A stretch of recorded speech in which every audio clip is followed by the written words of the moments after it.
vamos a Madrid, en este caso con Patricia Martín. Hola Patricia, bienvenida.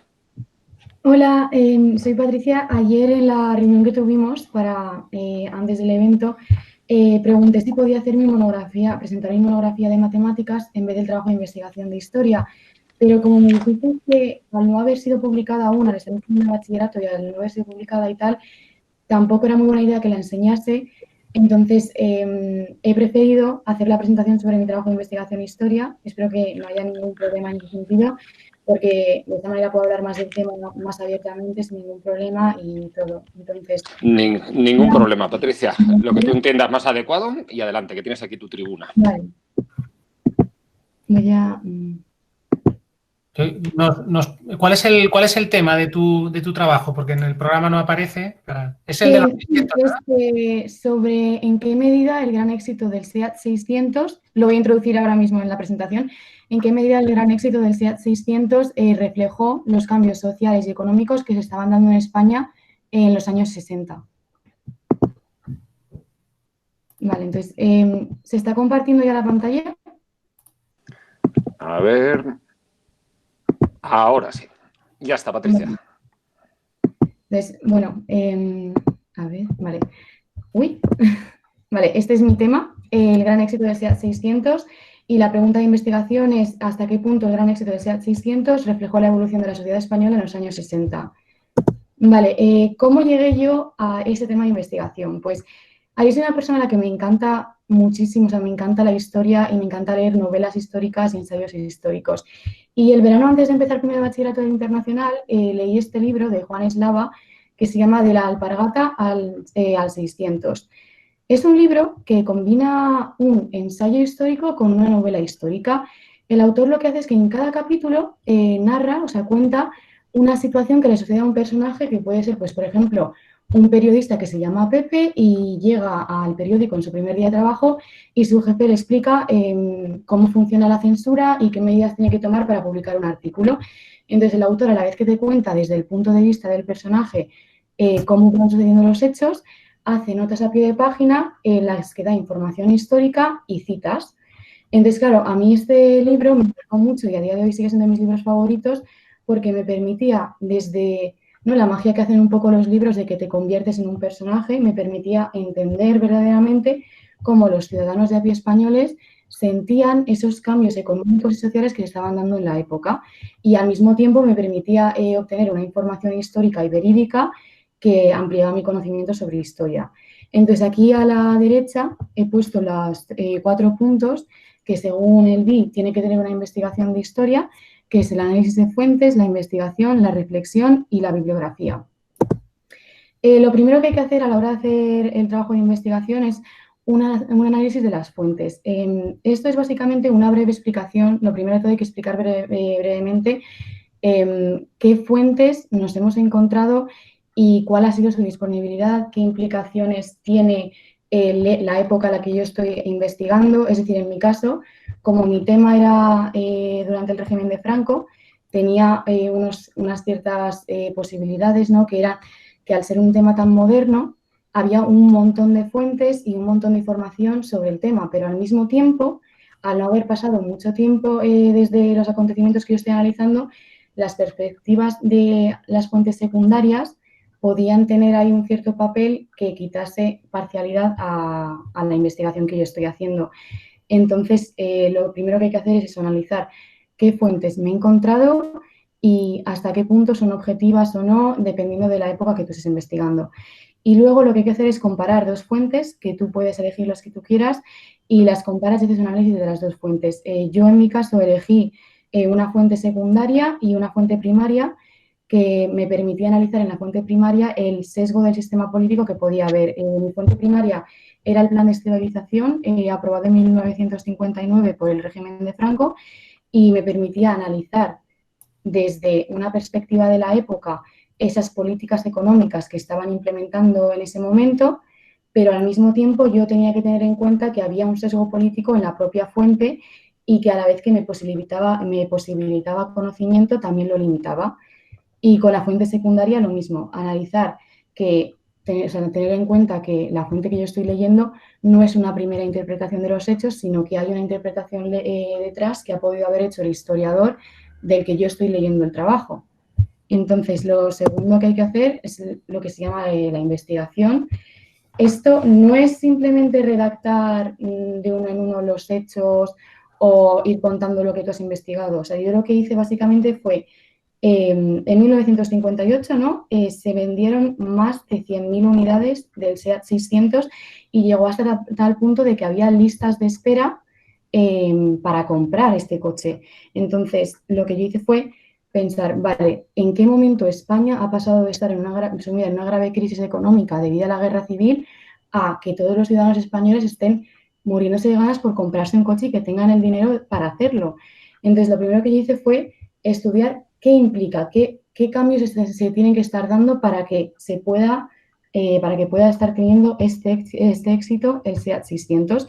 Y, en primer lugar, lo analicé desde una perspectiva más política y económica, en la que analizaba, pues, como podemos ver aquí, gráficas y gráficas económicas sobre el PIB de esa época, desde 1940 a 1960, cómo evoluciona, y también sobre el coeficiente de Gini, que, para los que no lo sepáis, es una medida que, o sea, mide la distribución económica por persona, y básicamente lo que hace es medir cuánto, o sea, cómo de justo está repartido el dinero entre todas las personas de ese PIB que analizas antes. Entonces, con datos económicos que son datos fiables, al mismo tiempo también estudiaba las medidas que estaba tomando el gobierno y que medidas estaban implementando, como podía ser los pactos de Madrid, que fueron unos pactos que tomó el régimen de Franco con Estados Unidos, o el plan de estabilización que he mencionado antes como mi fuente primaria en la analización de fuentes. Al mismo tiempo, todo esto ya me está diciendo que está habiendo un gran desarrollo industrial en España, porque el SEAT 600 fue de los primeros coches que se realizaron desde una producción nacional, estrictamente nacional, que de hecho fue desde una fábrica en Barcelona, y los SEAT se fabricaban en España y se producía todo en España. Y fue gracias a una colaboración con Fiat, que al mismo tiempo esto lo que me está diciendo que España está empezando a abrir sus puertas a otros países, como es Estados Unidos, Italia, etcétera. Y luego, al mismo tiempo, a la vez que el SEAT 600 refleja esos cambios industriales, refleja también los cambios que está habiendo en la sociedad española. Una sociedad en donde los ciudadanos empiezan a tener dinero para poder comprarse coches, para poder comprarse televisiones, electrodomésticos, etcétera. Y todo esto, lo que yo hago es analizarlo, pues seleccionar fuentes, como puede ser un informe de FOESA de la época, un informe del BBVA sobre sobre los bancos y todo desde una perspectiva lo más parcial posible, para que no pueda haber esa perspectiva de la época o incluso actual de otro historiador en los datos que yo estoy utilizando para hacer mi investigación. Y, por último, ahí hay que realizar una reflexión sobre el trabajo, que en mi caso se basó básicamente en cuál es el procedimiento que se sigue en una investigación histórica, porque como una persona que estudia ciencias, que yo quiero estudiar física y quiero hacer una carrera en física y tal, no estoy acostumbrada a hacer una investigación histórica y tener que usar un procedimiento diferente al que es un experimento donde yo mido, veo qué errores experimentales puede haber, etcétera.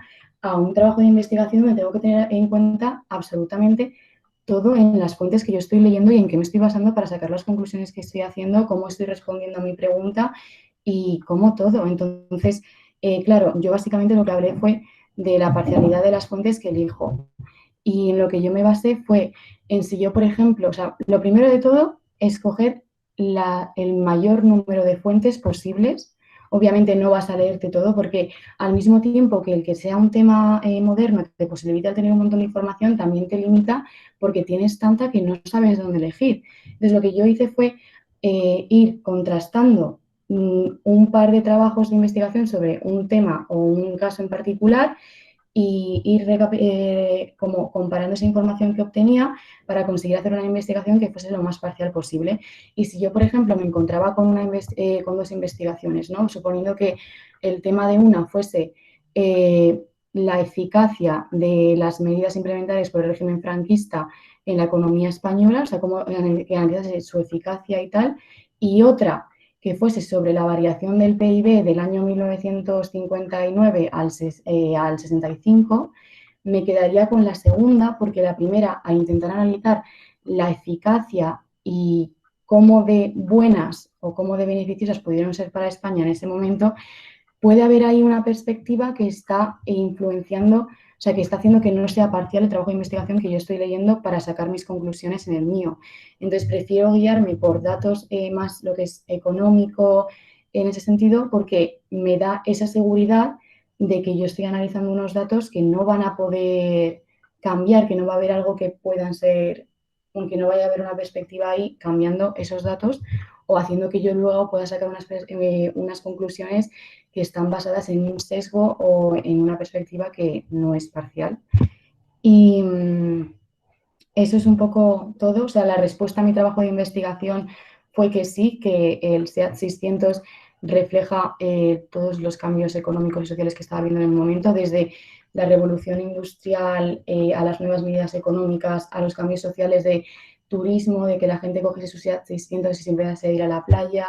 Ese boom turístico que hubo en el momento también fue gracias al SEAT 600, porque la gente empezó a poder moverse en un coche que al valer 65.000 pesetas estaba a la disponibilidad de muchos españoles que antes no eran capaces de moverse si no era andando. Entonces, llega a esa conclusión que en básicamente todos los ámbitos ese gran éxito que tuvo el SEAT 600 reflejaba todos esos cambios que estaban sucediendo en España en los años 60.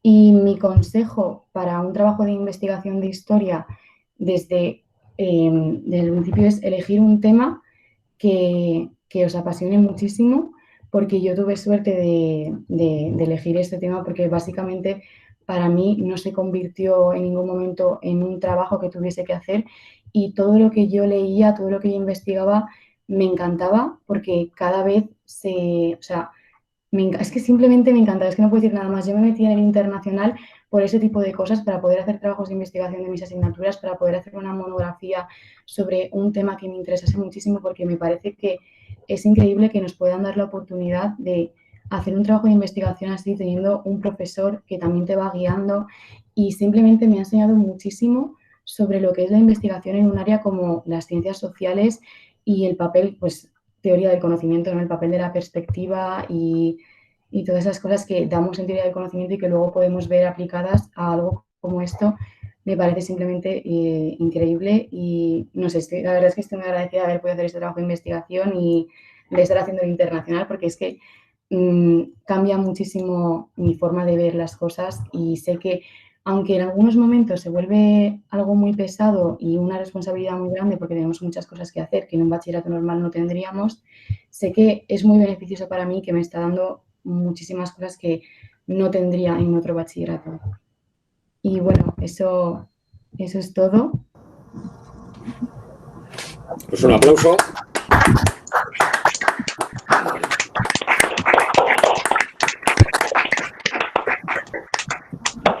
Bueno, Patricia, otra muestra espectacular del trabajo que pueden hacer nuestros alumnos en el bachillerato internacional. Me ha encantado la pasión con la que has transmitido, ¿no? El tema de investigación, este trabajo de investigación que acometiste y este viaje, además, de física, ¿no? Que es, digamos, tu interés más inmediato, en este caso la historia, las ciencias humanas, y también cómo has destacado en esa pasión por el conocimiento la posibilidad que se te brinda en el bachillerato internacional, pues bueno, para emprender este tipo de estudios que son además basados en intereses personales.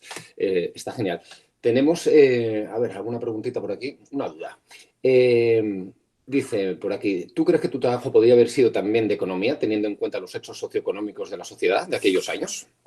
Definitivamente podría haber sido de economía, pero el enfoque habría sido distinto porque lo que yo hacía era historia, porque yo, aparte de, he hablado mucho de la parte económica porque me interesaba resaltar esa parcialidad que me daban los datos y las gráficas y todo, pero es historia porque lo que estoy haciendo es analizar la sociedad española del momento, esas implicaciones que pudieron tener las medidas que tomó el régimen y esos cambios que le estaban dando. Y es que es una década que para mí, la década de los años 60 en España, me parece simplemente apasionante porque podemos ver muchísimos cambios y esa evolución a la sociedad que es ahora mismo, que tenemos ahora mismo en España. Y mi trabajo sí que es, o sea, es historia, aunque si se hubiese hecho desde un punto de vista más económico, analizando más también lo que es el cambio económico, no tanto social, político, industrial como he hecho yo, sí que podría haber sido un trabajo de economía. Bueno, el 600, ¿no? Un símbolo del franquismo que fue instrumentalizado, en fin, y fue publicitado. Y esto, por lo que veo en tu investigación, esto viene a negar, ¿no? Esa autarquía, ¿no? que pretendía el régimen de los primeros compases, el imposible. En los años 50 surge la CECA, ¿no? En Europa, etcétera. Te pregunto, ¿tú crees que esto que vemos aquí en España, los años 60, son los primeros pasos del proceso global en el que estamos inmersos ahora? Yo creo que sí, sobre todo el SEAT 600 refleja mucho pues, todos esos cambios que se estaban dando, por ejemplo, de que la gente por fin pudiese empezar a comprar electrodomésticos, que pudiesen empezar a invertir dinero en ese tipo de cosas, que empezasen a viajar, a moverse por España.